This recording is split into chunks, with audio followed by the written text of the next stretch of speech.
ओम श्री गणेशाय नमः। ओम श्री परमात्मने नमः। आप सभी गीता प्रेमी दर्शकों को सादर प्रणाम के साथ जय श्री कृष्ण। हम ये नम्र प्रयास करते हैं हर रोज गीता जी के एक एक श्लोक का विवेचन परम श्रद्धेय स्वामी श्री रामसुखदास जी लिखित साधक संजीवनी में से करते हैं। आप उनको सुन सकते हैं। अगर आप चाहे तो हमारा यही नाम से गीता प्रेम धारा नाम से व्हाट्सएप ग्रुप भी है, वहाँ भी ये वीडियो रखा जाता है। तो आप अपने जब भी समय मिले तब आप देख सकते हैं, या तो आप चैनल को सब्सक्राइब करो तो सबसे पहले आपको इंफॉर्मेशन मिलेगा। वीडियो को लाइक कीजिए, ज़्यादा से ज़्यादा लोगों को शेयर कीजिए और चैनल को सब्सक्राइब कीजिए। धन्यवाद। ओम श्री गणेशाय नमः। ओम श्री परमात्मने नमः। आज का श्लोक है अध्याय 13, श्लोक क्रमांक 21। पूर्व श्लोक में भगवान ने पुरुष को सुख दुख के भोगने में हेतु बताया। इस पर प्रश्न होता कि सुख दुख का भोक्ता बनता है, कौन सा पुरुष भोक्ता बनता है, ये सवाल होता है। इसका उत्तर अब भगवान ये श्लोक में दे रहे हैं। श्लोक क्रमांक 21। पुरुषः प्रकृतिस्थो हि भुङ्क्ते प्रकृतिजान् गुणान् कारणं गुणसंगोष्य सदसद्यो निजन्मसु। अर्थात प्रकृति में स्थित पुरुष यानी कि जीव ही प्रकृतिजन्य गुणों का भोक्ता बनता है और गुणों का संग ही इसके ऊंच नीच योनियों में जन्म लेने का कारण बनता है। इसका विवेचन साधक संजीवनी के आधारित। पुरुषः प्रकृतिस्थो हि भुङ्क्ते प्रकृति गुणान। वास्तव में पुरुष प्रकृति यानी कि शरीर में है ही नहीं, शरीर में स्थित है ही नहीं, परंतु जब वह प्रकृति यानी कि शरीर के साथ तादात्म्य करके शरीर को मैं और मेरा मान लेता है, तब वह प्रकृति से स्थित कहा जाता है।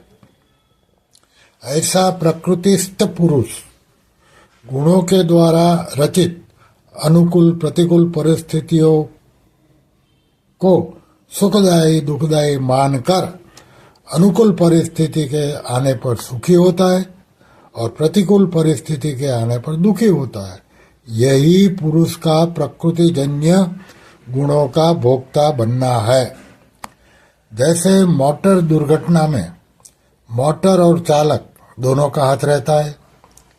क्रिया के होने में तो केवल मोटर की ही प्रधानता रहती है, पर दुर्घटना का फल यानी कि दंड मोटर से अपना संबंध जोड़ने वाले चालक यानी कि कर्ता को ही भोगना पड़ता है।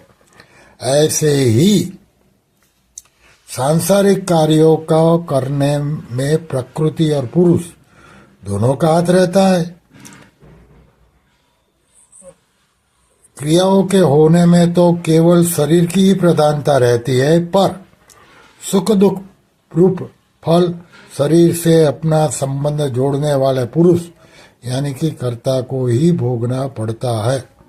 अगर वह शरीर के साथ अपना संबंध न जोड़े और संपूर्ण क्रियाओं को प्रकृति के द्वारा ही होती हुई माने, जैसा कि गीता के 13वें अध्याय के 19वें श्लोक में कहा, तो उन क्रियाओं का फल भोगने वाला नहीं बनेगा। आगे कारणम गुण संगोष्य सदसद्यो निजन्मसु।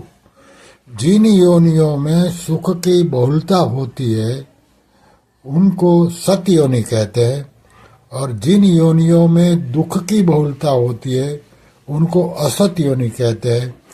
पुरुष का सत असत योनियों में जन्म लेने का कारण गुणों का संग ही है। सत्व, रज और तम ये तीनों गुण प्रकृति से उत्पन्न होते हैं। इन तीनों गुणों से ही संपूर्ण पदार्थों और क्रियाओं की उत्पत्ति होती है। प्रकृतिस्थ पुरुष जब इन गुणों के साथ अपना संबंध मान लेता है, तब ये उसके ऊंच नीच योनियों में जन्म लेने का कारण बन जाते हैं। प्रकृति में स्थित होने से ही पुरुष प्रकृति जन्य गुणों का भोक्ता बनता है, और यह गुणों का संग, आसक्ति, प्रियता ही पुरुष को ऊंच नीच योनियों में ले जाने का कारण बनती है।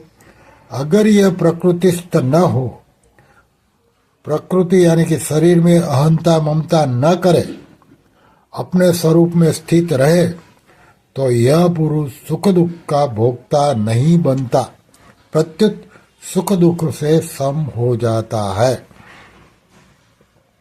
स्वस्थ हो जाता है, जैसा कि गीता के 14वें अध्याय के 24वें श्लोक में बताया। अतः यह प्रकृति में भी स्थित हो सकता है और स्वरूप में भी। अंतर इतना ही है कि प्रकृति में स्थित होने से यह परतंत्र है, और स्वरूप में स्थित होने से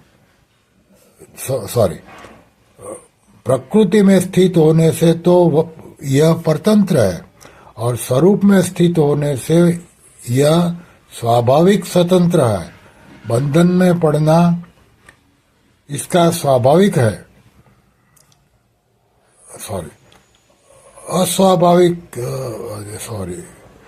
बंधन में पड़ना इसका अस्वाभाविक है, और मुक्त होना इसका स्वाभाविक है।